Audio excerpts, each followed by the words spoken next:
Bonjour, nous sommes les gentilshommes. Salut Dan. Yo. Bon appétit. Yo. Salut Conny. Salut Pascal, salut Dan. Et Comment allez-vous, les gars bienvenue dans ce nouvel épisode du podcast qui s'intéresse aux relations entre les hommes et les femmes. Tous les 15 jours, nous interrogeons une nouvelle femme sur un sujet afin de questionner et peut-être comprendre un point précis des relations hommes-femmes. Vous pouvez retrouver tous nos épisodes sur www.lesgentilshommes.fr. Vous pouvez rejoindre notre communauté sur Instagram et nous soutenir sur Tipeee. Tous les liens sont dans la description de cet épisode. Notre invitée aujourd'hui, c'est Léna. Bonjour Léna. Hello Bonjour Léna. à tous. Salut Léna. Et nous allons parler de croire en son couple. Oui, Léna. Qui es-tu? Merci. Bonjour Léna, qui es-tu? Donc je m'appelle Léna, j'ai 37 ans et je suis depuis 4 ans sur la région parisienne. Et je suis enseignante. Très bien, bienvenue. Léna, tu as donc eu deux histoires qui n'ont pas marché selon toi, dans lesquelles tu penses que tu n'as peut-être pas assez cru dans ton couple. On va en discuter. Est-ce que tu pourrais commencer déjà par nous raconter celle qui à tes yeux est la plus révélatrice? Oui, tout à fait. Oui, tout à fait. Je voudrais vous parler d'une histoire qui s'est terminée en décembre et qui m'a beaucoup marquée et fait réfléchir. Elle a commencé en 2017 et c'était insolite, c'était agréable. On s'est rencontrés à une sortie jeu de société. Tout se passait bien. Il y a eu un premier contact qui a été très positif. On s'est revus. On n'est pas partis en vacances ensemble parce qu'on avait déjà prévu l'un et l'autre des vacances de notre côté, mais on s'est revus avec plaisir en septembre 2017. Mmh. Et puis après, ça a commencé à devenir une vraie relation. Parce qu'on commençait à bien se connaître, à partager des moments privilégiés l'un avec l'autre. Et en même temps, il y avait quelque chose qui m'embêtait. J'avais du mal à être pleinement moi-même. Plus je commençais à avoir des sentiments envers lui, plus je me sentais réduite, comme si j'avais la peur de le perdre, faisait que j'arrivais pas à trouver la juste distance entre ma personnalité, mes envies, les défis que je voulais vivre, et puis le couple que j'étais en train de construire avec lui. D'où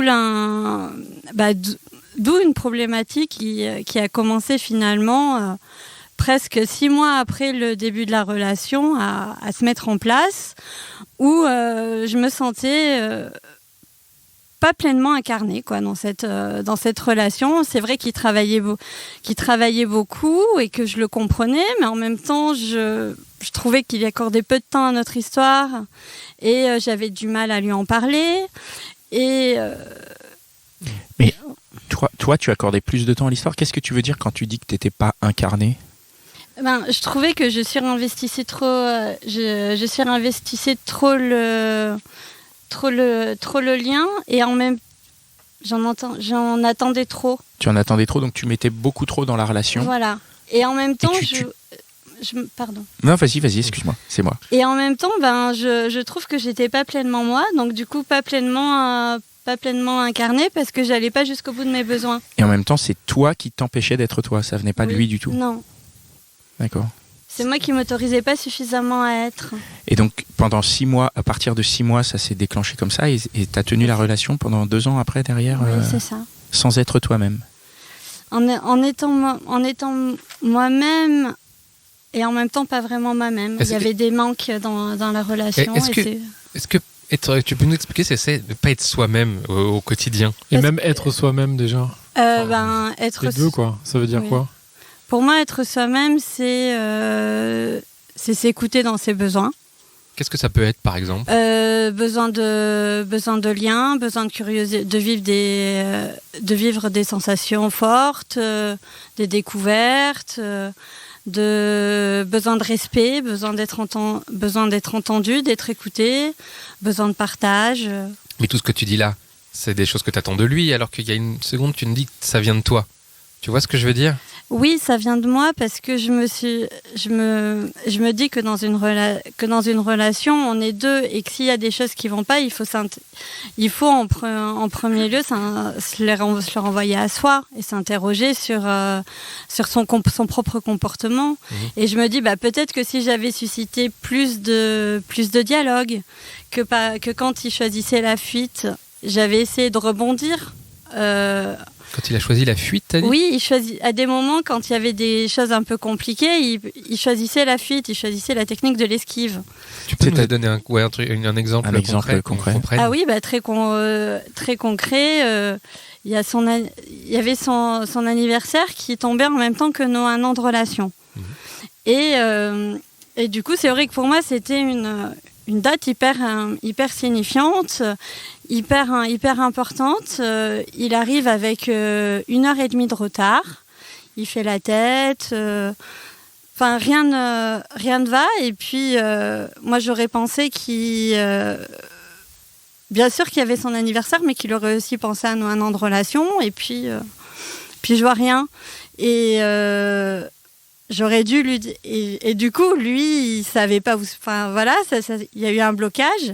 Et quand il y avait un blocage, au lieu d'en parler et d'arriver à dire des choses, il se fermait, ou alors carrément il partait. Il partait physiquement, quoi. Il partait physiquement. Il partait de chez toi. Vous étiez chez toi. Moi, oui, là pour le coup. Donc il claquait la porte et. Il n'y avait pas de violence.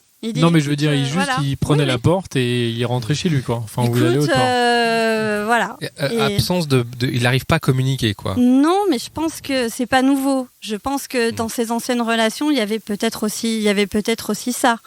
Mais je pense que c'est aussi à moi, dans la mesure où je tenais vraiment à lui, même si on n'est pas du même univers et tout, voilà. C'était à moi. Ça, vous veniez pas du même univers. On n'avait pas la même histoire. Lui, il était. Moi, je suis de province. Lui, il était un pur produit de la banlieue parisienne. On n'était pas du même milieu culturel. On s'intéressait pas aux mêmes choses. Mais c'était ça qui me plaisait, moi, justement. C'était ça que je trouvais chouette. Et du coup, j'aurais dû prendre en compte davantage peut-être sa singularité au lieu d'appliquer ma propre grille de lecture à sa. Tu penses que c'est de ta faute ? Pourquoi tu penses ça ?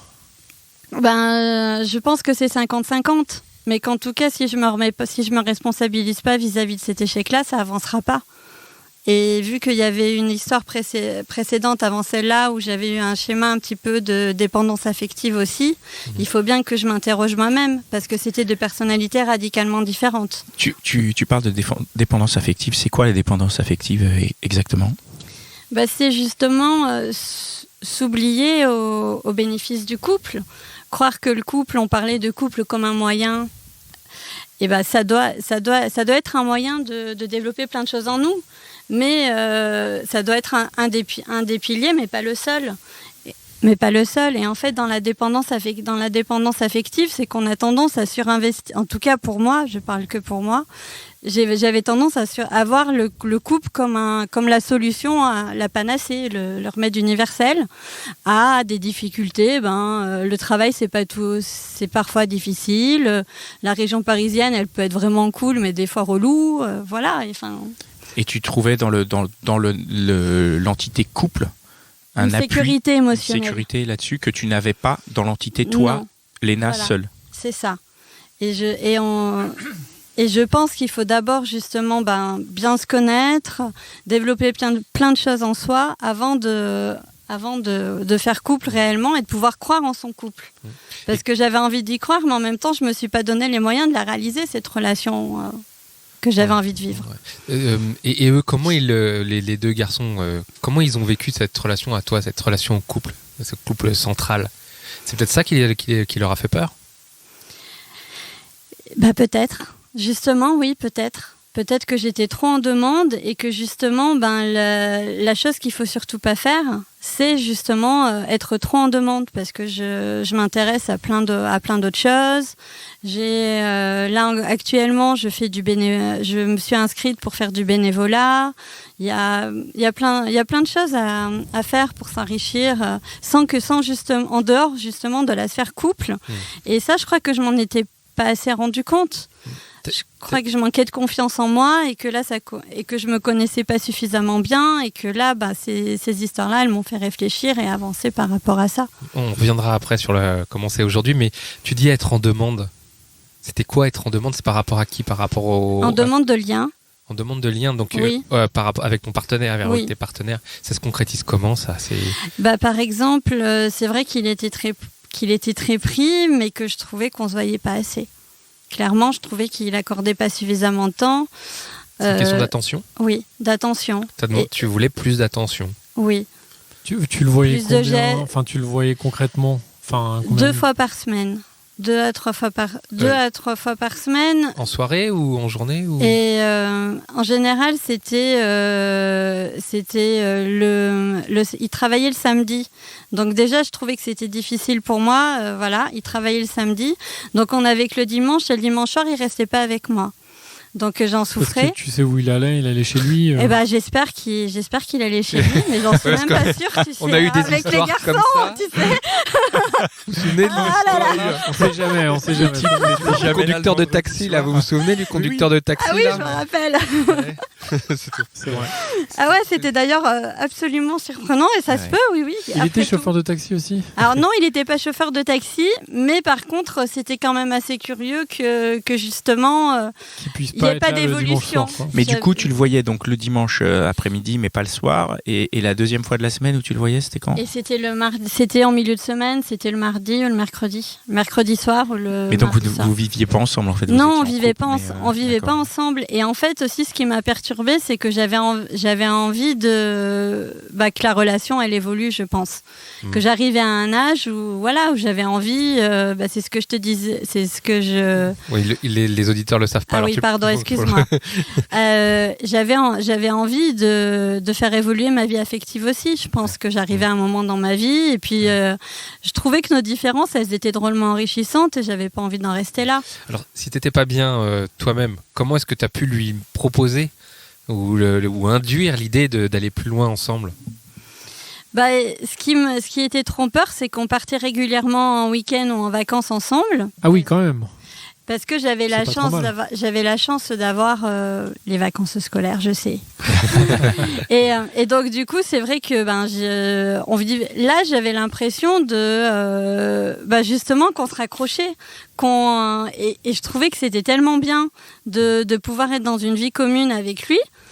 Que c'était très dur. Et en même temps, quand j'allais chez lui, je voyais qu'il faisait pas spécialement d'efforts pour m'accueillir. Et j'ai lu un livre sur les gestes de l'amour et il y a par exemple l'effet Schweppes. C'est quoi ça? C'est intéressant. Allez. Moi,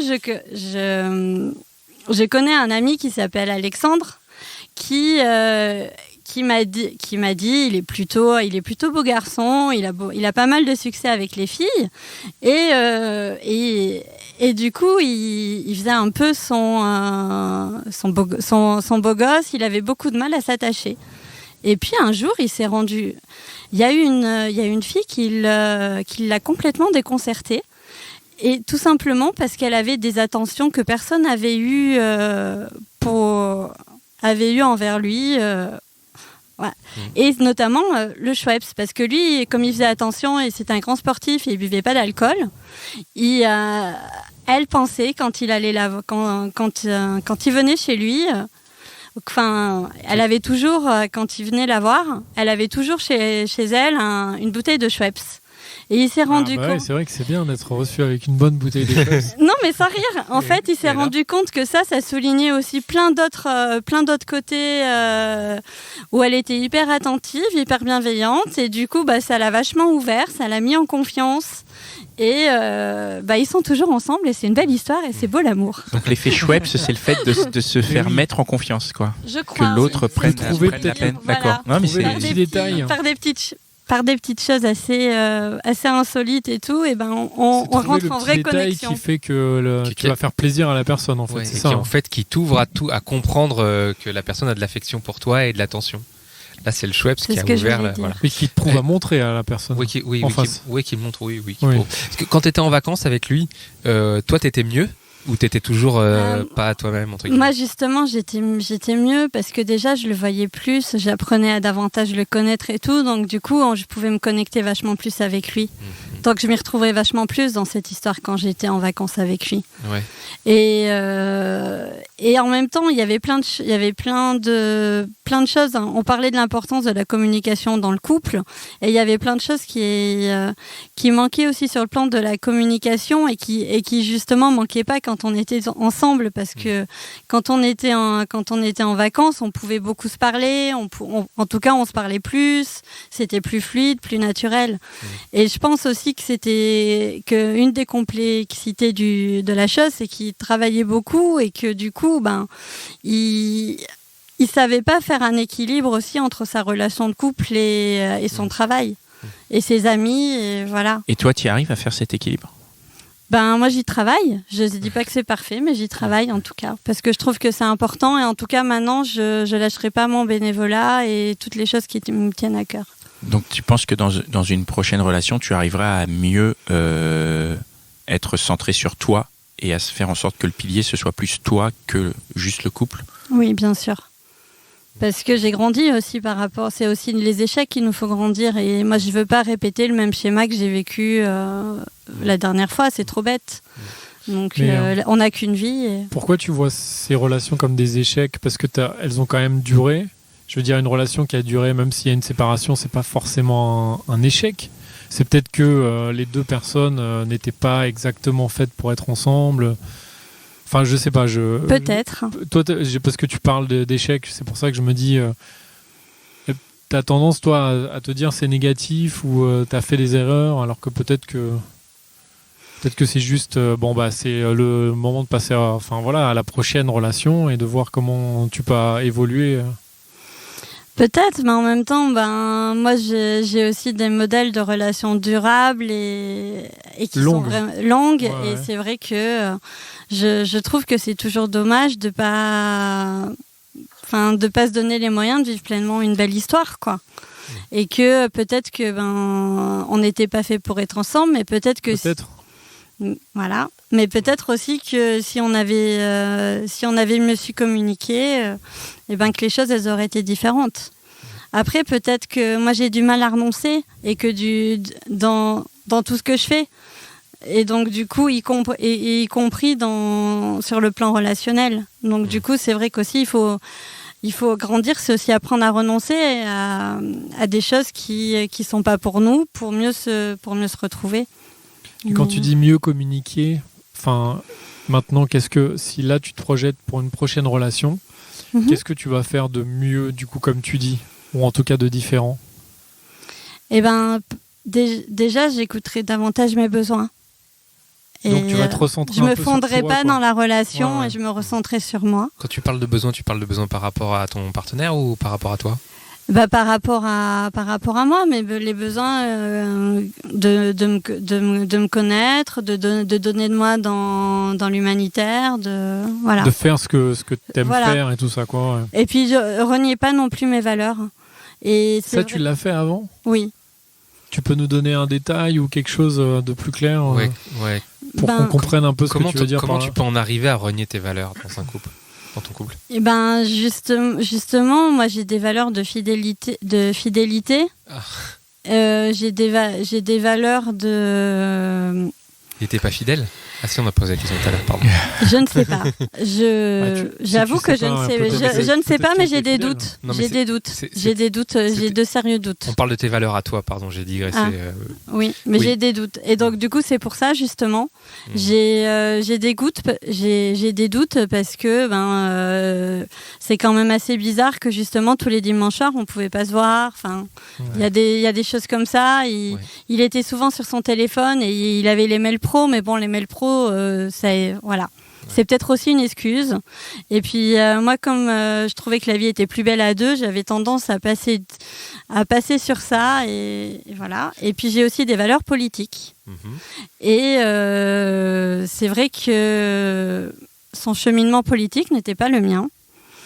Et que c'est vrai que j'aurais aimé au contraire qu'on puisse en parler.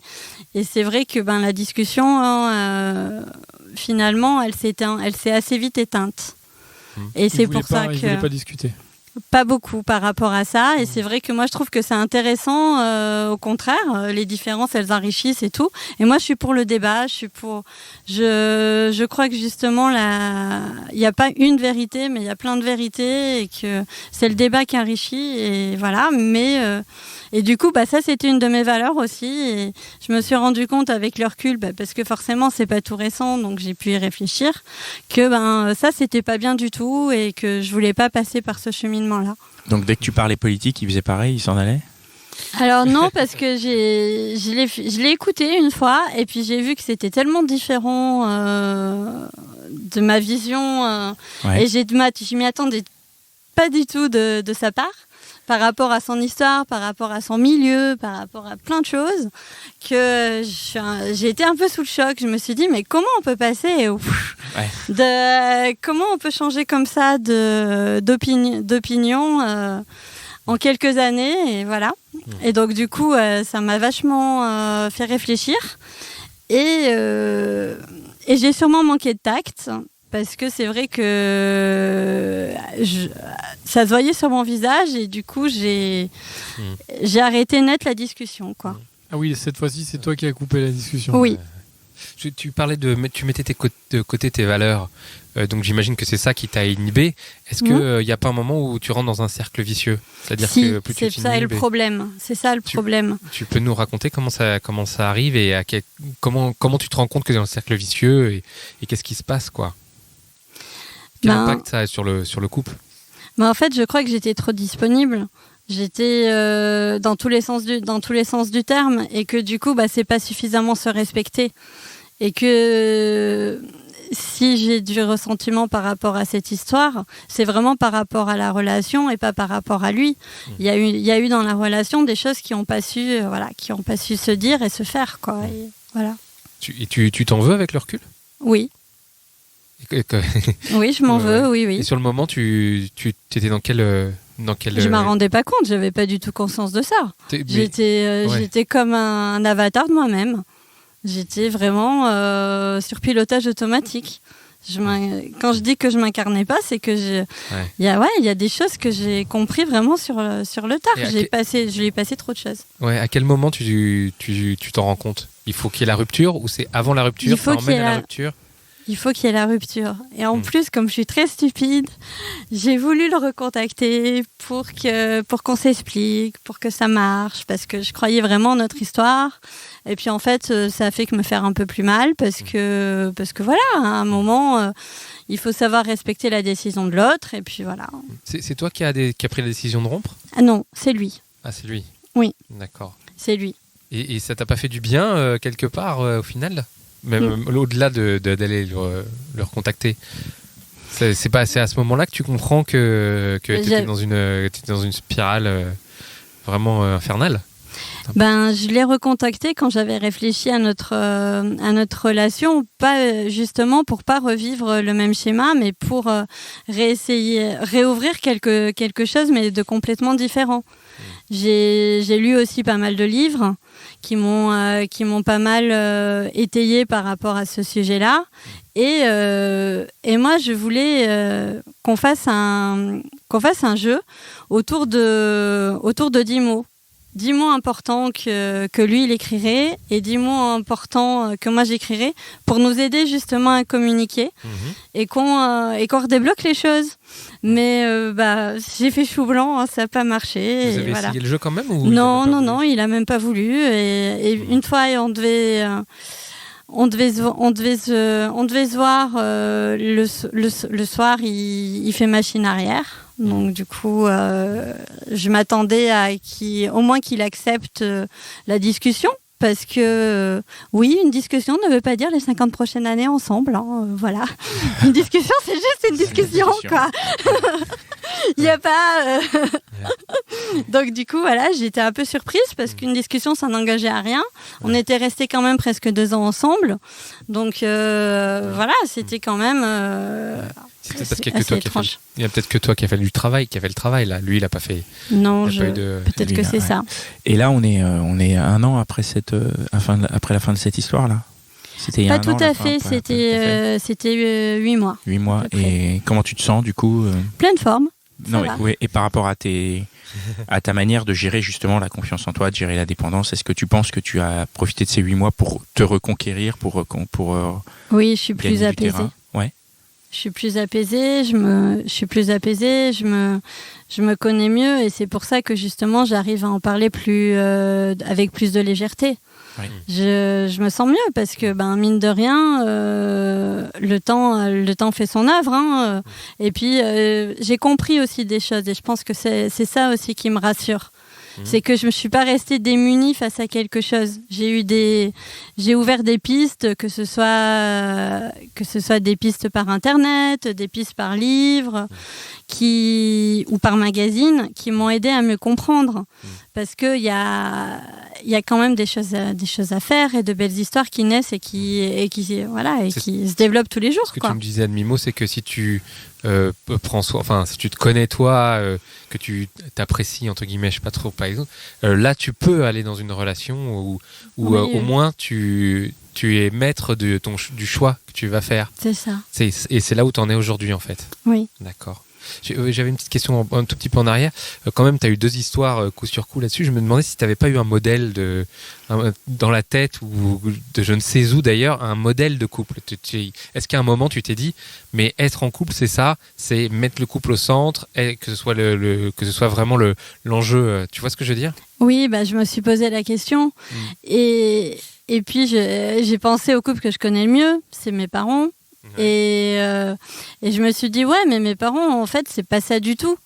Parce que mon papa, il avait une profession libérale, il était architecte, qu'il adorait et qui lui prenait beaucoup de temps. Et en même temps, il était très disponible envers ma maman. Là, ils vont fêter leurs 40 ans d'anniversaire et ils sont fous l'un de l'autre encore, quoi. Donc, c'est génial. Ouais, c'est beau. Je sais pas comment ils font. On les félicite. Félicitations. Ouais. C'est pas mal écouter 40 ans quand même de mariage, hein, Oui. de nos jours. Ah ouais. Et puis ils ont connu ils ont connu des moments difficiles et des moments beaucoup plus heureux. Et j'ai vu qu'un couple pourtant aussi, c'était pas linéaire, que l'affection qu'on pouvait avoir dans un couple, ça pouvait se développer de façon très grande et puis diminuer par la fatigue, par des préoccupations et tout. Et j'ai vu que c'était pas linéaire. Et que là ça va super bien, ça va super bien. Mais par exemple à la naissance de ma petite sœur, mon papa galérait côté travail et tout, et ma maman elle se sentait délaissée, et c'était un peu plus difficile.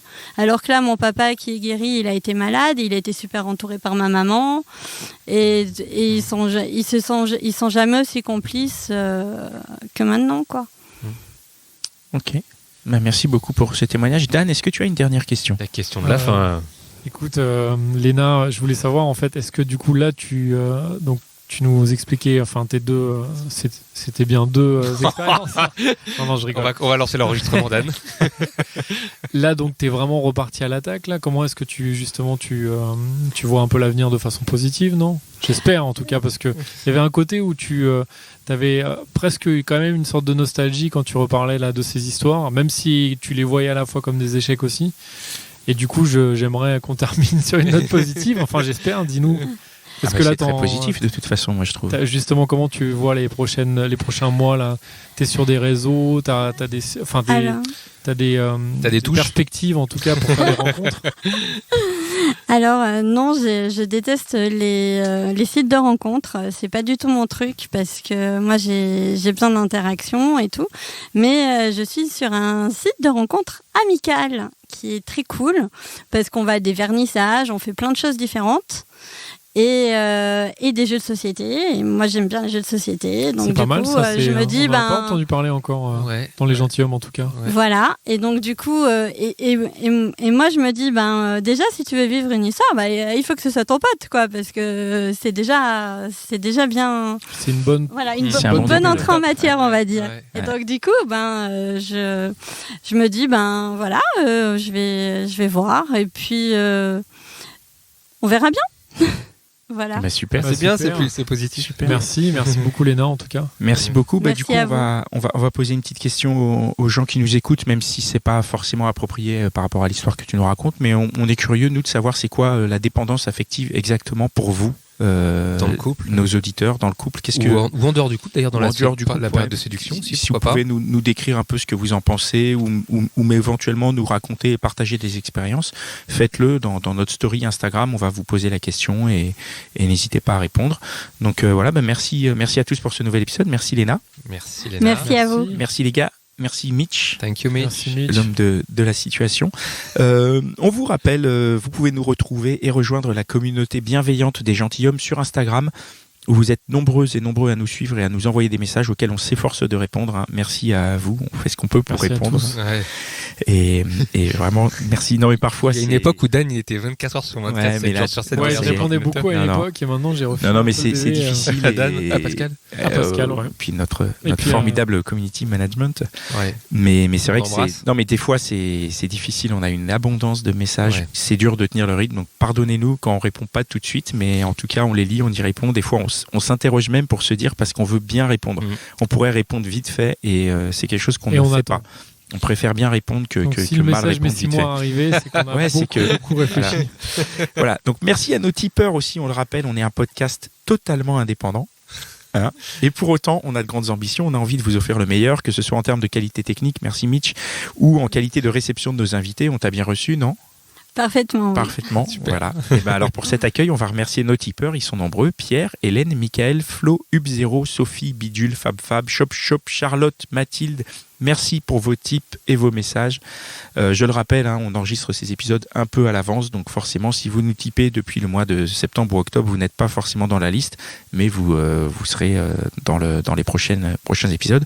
Je vais remercier aussi Ivani, Olivier, Valentin, Pat, Semché, Marlion, Nicolerme, Telkmar, Rio Saeba, Mathieu, Jimmy et Lolo, c'est génial. Merci C'est à tous, génial. hein, merci beaucoup. Merci beaucoup. La Merci. cagnotte augmente, ça nous permet pour l'instant, ça nous permet d'assurer la régie. On a hâte d'atteindre d'acheter quelques chips. Et on a hâte d'atteindre la marche suivante qui nous permettrait de financer des illustrations pour aller avec nos épisodes, du community management, des enregistrements en province et même au-delà. Pourquoi pas? On a beaucoup d'idées. Donc merci à tous ceux qui participent et merci à vous encore les gars. Merci Allez. à tous. Ciao. Ciao.